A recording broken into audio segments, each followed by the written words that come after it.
लखनऊ के भव्य दरबार में महाराजा सूर्यदेव अपने सिंहासन पर विराजमान थे। उनके साथ उनके विश्वसनीय मंत्री बुद्धिसागर और दरबारियों की भीड़ थी। महाराज ने ज्ञान के वास्तविक स्वरूप पर चर्चा शुरू की।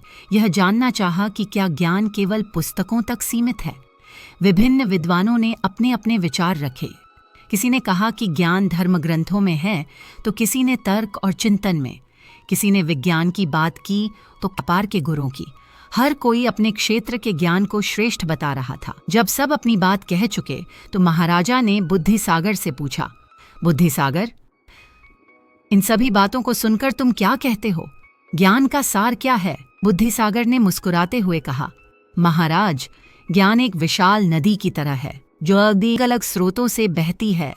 पुस्तकें, अनुभव, दूसरों से सीखना और यहाँ तक कि हमारी गलतियाँ भी ज्ञान के स्रोत हैं। उन्होंने आगे कहा, सच्चा ज्ञान वह है जो हमें जीवन की हर चुनौती का सामना करने की शक्ति देता है। यह सिर्फ जानना नहीं बल्कि उसे अपने जीवन में उतारना है। जैसे एक कुशल नाविक सिर्फ किताबों से नहीं बल्कि तूफानों का सामना करके सीखता है, उसी तरह एक ज्ञानी व्यक्ति भी जीवन के अनुभवों से ज्ञान प्राप्त करता है। बुद्धिसागर ने यह भी समझाया कि ज्ञान का सबसे बड़ा उद्देश्य लोक कल्याण है।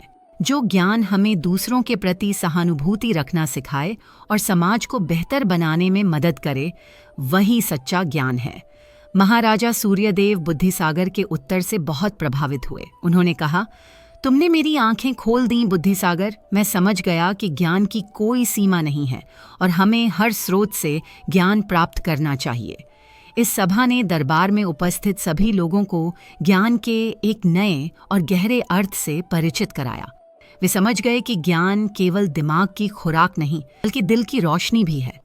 यह कहानी हमें सिखाती है कि जीवन के हर अनुभव में ज्ञान छिपा है, बस हमें उसे खोजने और अपनाने की जरूरत है।